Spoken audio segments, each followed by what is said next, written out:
Hello everyone, I'm Nyoman Gayatri. Now I want to tell the material about behaviorism theory. I'm from group 2. The first, I will explain about definition of behaviorism theory.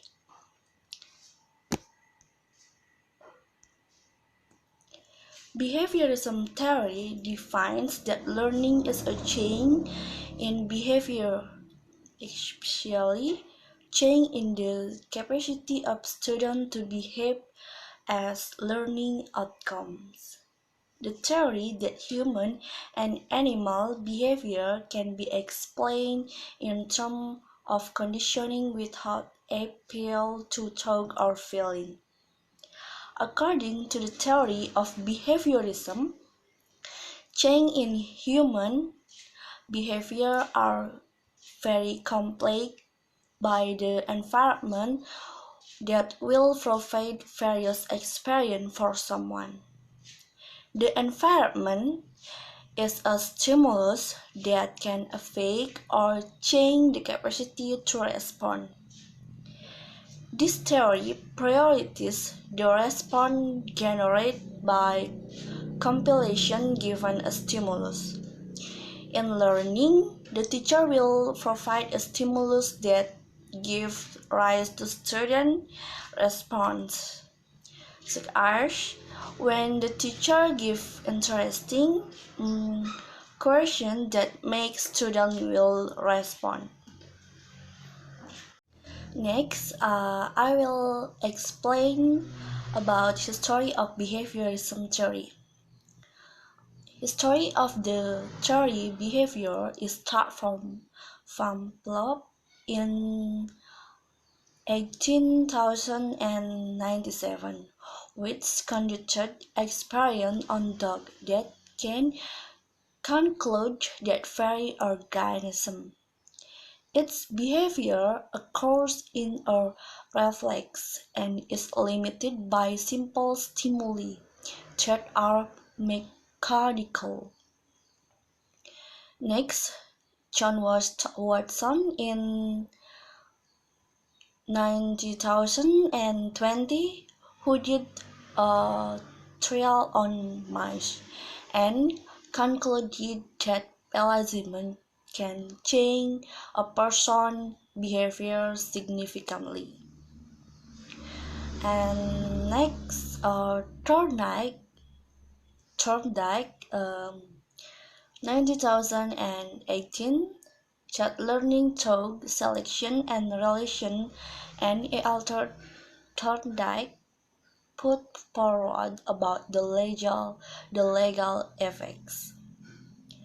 And next, Skinner, 90,048, put forward the concept of reinforcement and punishment, where behavior is controlled by consequence obtained.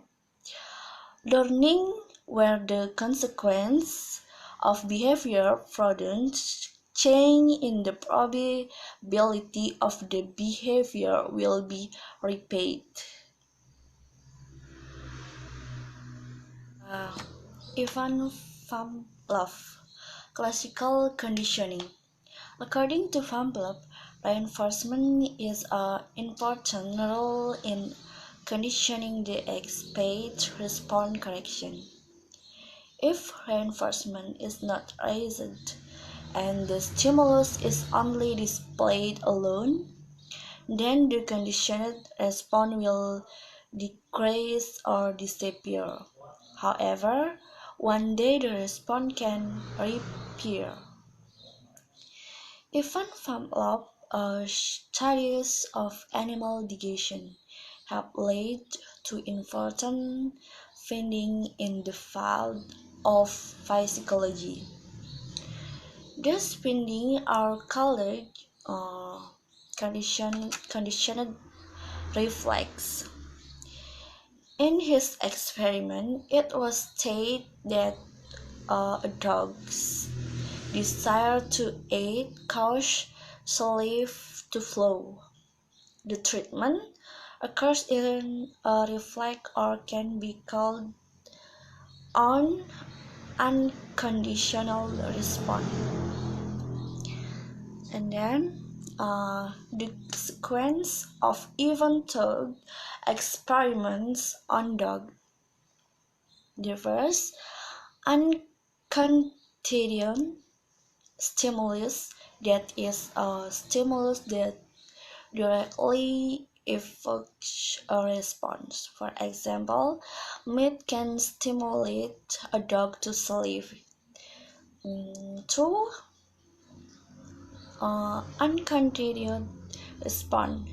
The response that arises with the presence of US, namely the dog's saliva, come out because the dog see the meat. Three, conditioning stimulus. A stimulus that cannot immediately cause a response. Four, conditioning response.